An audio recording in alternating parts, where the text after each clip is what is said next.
Hi everyone, ಎಲ್ರಿಗೂ ನಮಸ್ಕಾರ. ಎಲ್ಲರೂ ಹೇಗಿದ್ದೀರಿ? ಆರಾಮಿದ್ದೀರಿ? ನಾನು ಆರಾಮದೀನಿ. ಆಫ್ಟರ್ ಲಾಂಗ್ ಟೈಮ್ ವೀಡಿಯೋ ಹಾಕ್ತಾಯಿದ್ದೀನಿ. ನಾನು ತುಂಬಾ ಬ್ಯುಸಿ ಇದ್ದೆ ಈ ವೀಕಲ್ಲಿ. ಮದುವೆ ಸಮಾರಂಭ, ಗುಡಿ ಫಂಕ್ಷನು ಆ್ಯಂಡ್ ಮನಿ ಓಪ್ನಿಂಗ್ ಅಂತ ಹೇಳಿ ಹಿಂಗಾಗಿ ಯಾವುದೂ ವೀಡಿಯೋ ಹಾಕಿದ್ದಿಲ್ಲ.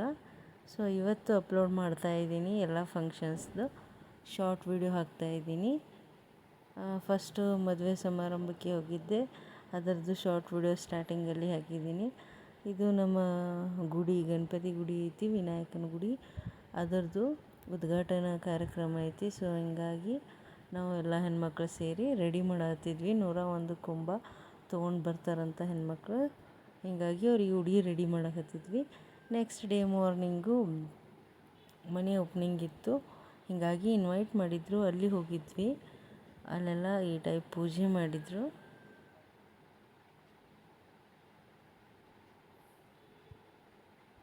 ಆ್ಯಂಡ್ ಓಪ್ನಿಂಗ್ ಮುಗಿಸ್ಕೊಂಡು ಮನೆಗೆ ಬಂದೆ. ತುಂಬಾ ಬಿಸಿಲು ಅನ್ನಿಸ್ತಾ ಇತ್ತು. ಸೊ ಹೀಗಾಗಿ ಬೆಳಿಗ್ಗೆನೇ ನೆನೆ ಇಟ್ಟಿದ್ದೆ ಕಾಮಕಸ್ತೂರಿ ಬೀಜ, ಚಿಯಾ ಸೀಡ್ಸ್ ಅಂತೀವಲ್ಲ ಅದು. ಹೀಗಾಗಿ ಈವ್ನಿಂಗ್ ಕುಡಿತಾ ಇದ್ದೀನಿ. ಅದಾದ ನಂತರ ಒನ್ ಡೇ ಗ್ಯಾಪ್ ಇತ್ತು. ಆವಾಗ ನಾವು ಉತ್ತರ ಕರ್ನಾಟಕ ಸೈಡ ಮಸಾಲೆ ಖಾರ ಮಾಡ್ಕೋತೀವಿ ಸಾಂಬಾರಿಗೆ ಅದು ಹಾಕಕ್ಕೆ. ಸೊ ಹೀಗಾಗಿ ಮನೆ ಕಡೆ ಲಕ್ಷ್ಯ ಇರ್ಬೇಕಂತ ಹೇಳಿ ಮೇನ್ ಈ ಬ್ಯಾಸಿಗೆ ಒಳಗೆ ಮೇನ್ ಏನೇನು ಮಾಡ್ಕೋಬೇಕು, ಕುರುಡ್ಗಿ, ಕೆಂಪು ಖಾರ ಮತ್ತು ಮಸಾಲೆ ಖಾರ ಅದು ಮಾಡ್ಕೋತೀವಿ. ಹೀಗಾಗಿ ನಾವು ಏನು ಕೊಂಡು ತರೋದಿಲ್ಲ, ಮನ್ಯಾಗ ಮಾಡ್ಕೋತೀವಿ. ಇದರ ರೆಸಿಪಿ ಇನ್ ಡೀಟೇಲಾಗಿ ಲಾಂಗ್ ವಿಡಿಯೋದಲ್ಲಿ ಹಾಕ್ತಾಯಿದ್ದೀನಿ, ವೇಟ್ ಆ್ಯಂಡ್ ವಾಚ್.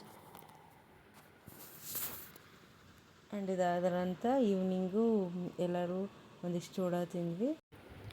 ನನ್ನ ಚಾನಲ್ ಲೈಕ್ ಆದರೆ ಪ್ಲೀಸ್ ಸಬ್ಸ್ಕ್ರೈಬ್ ಮಾಡಿ, ಶೇರ್ ಮಾಡಿ, ಕಮೆಂಟ್ ಮಾಡಿ. Thank you, love you all.